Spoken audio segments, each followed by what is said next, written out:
Kembali bongkar rahasia ke publik Rizal Ramli versus Yusuf Kala. Ditulis oleh Anto Cahaya di siwar.com.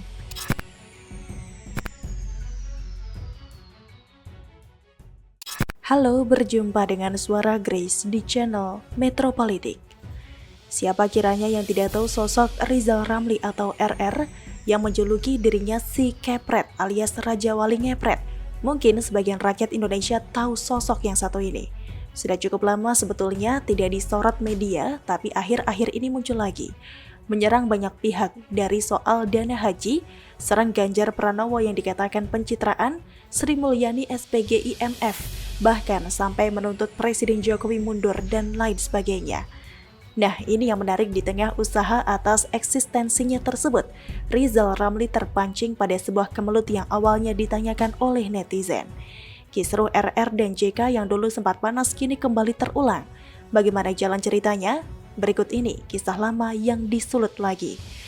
Mantan Wakil Presiden Republik Indonesia ke-10 dan ke-12, Yusuf Kala atau JK, membongkar rahasia mantan Menteri Koordinator Bidang Maritim dan Sumber Daya Indonesia, Rizal Ramli.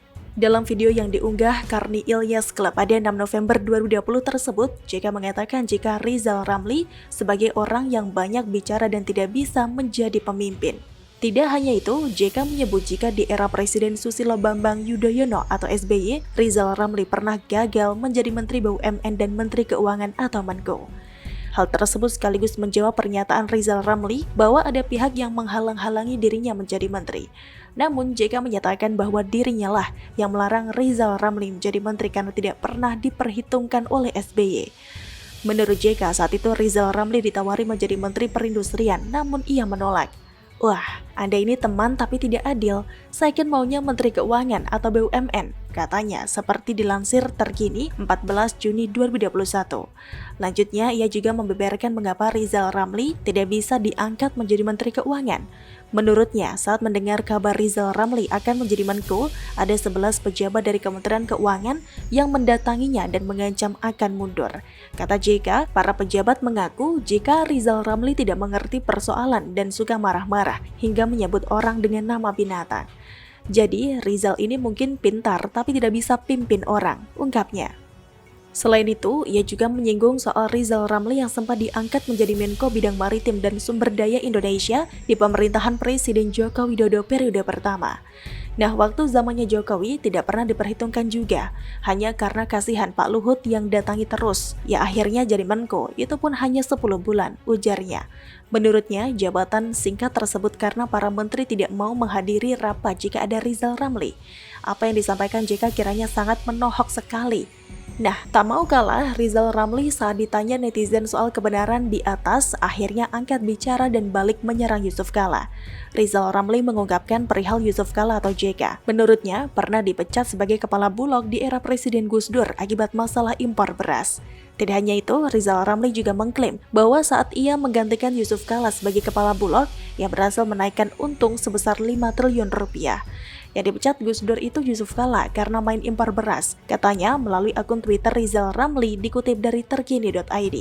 Jabatan JK sebagai kepala Bulog digantikan RR yang setahun naikin untung Bulog 5 triliun rupiah, sambung Rizal Ramli. Selain itu, Rizal Ramli juga mengatakan bahwa ia dipecat Presiden Joko Widodo atas bujukan Yusuf Kala.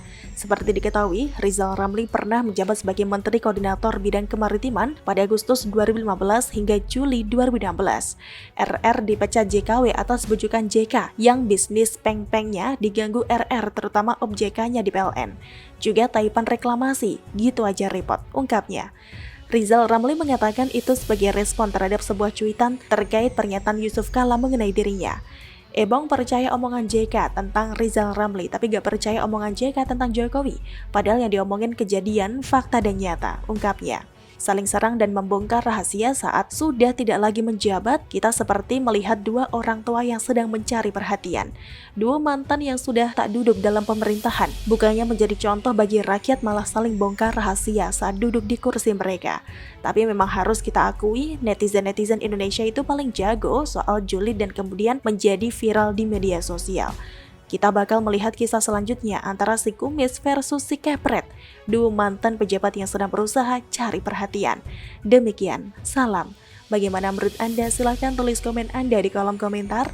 Jangan lupa untuk like, subscribe, dan share. Grace pamit, sampai jumpa.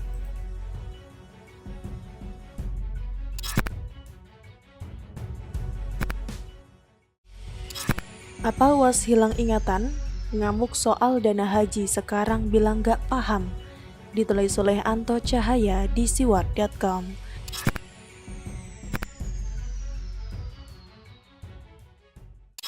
Halo, berjumpa dengan suara Grace di channel Metropolitik. Dana haji dipelintir kemana-mana oleh banyak tokoh di luar pemerintahan, membuat masyarakat resah dan kebingungan. Tak sedikit calon jemaah haji yang tarik uangnya akibat hoaks yang disebarkan. Malah ada kejadian habis ditarik dan disimpan di rumah jadi hilang. Memang biadab benar tokoh atau orang-orang yang sengaja bikin kacau keadaan.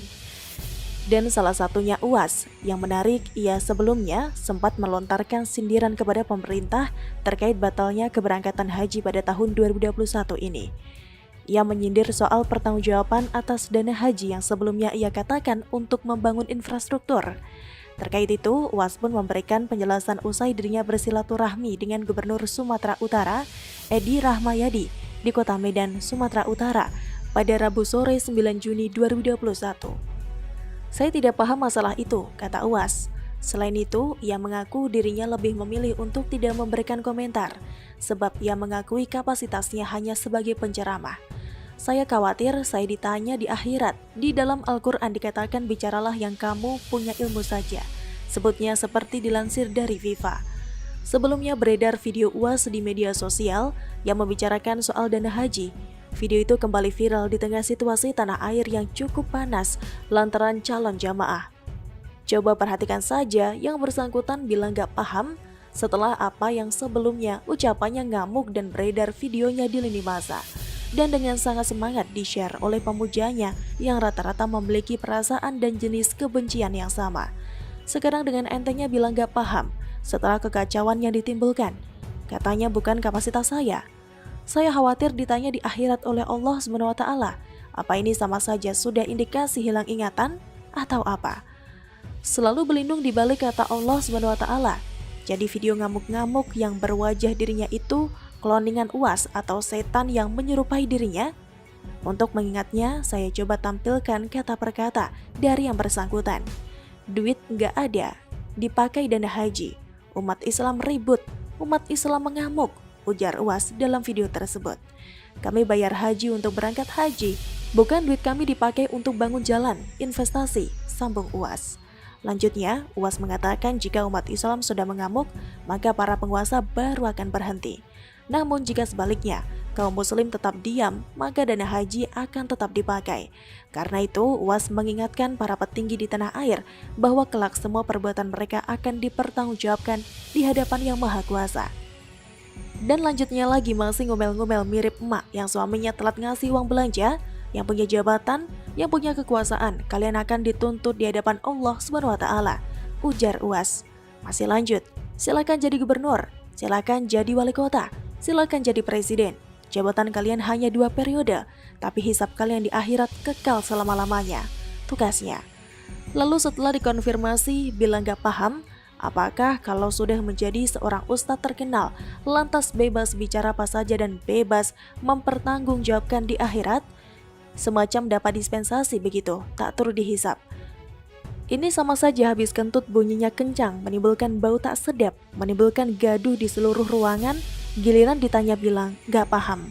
Buset dah, dipikirnya orang-orang di sekitar tuli dan buta semua. Adapun Kepala Staf Kepresidenan atau KSP Jenderal TNI Purnawirawan Muldoko dengan tegas membantah adanya informasi dana calon haji Indonesia yang telah dipakai oleh pemerintah untuk membiayai pembangunan infrastruktur. Tidak ada seperti itu.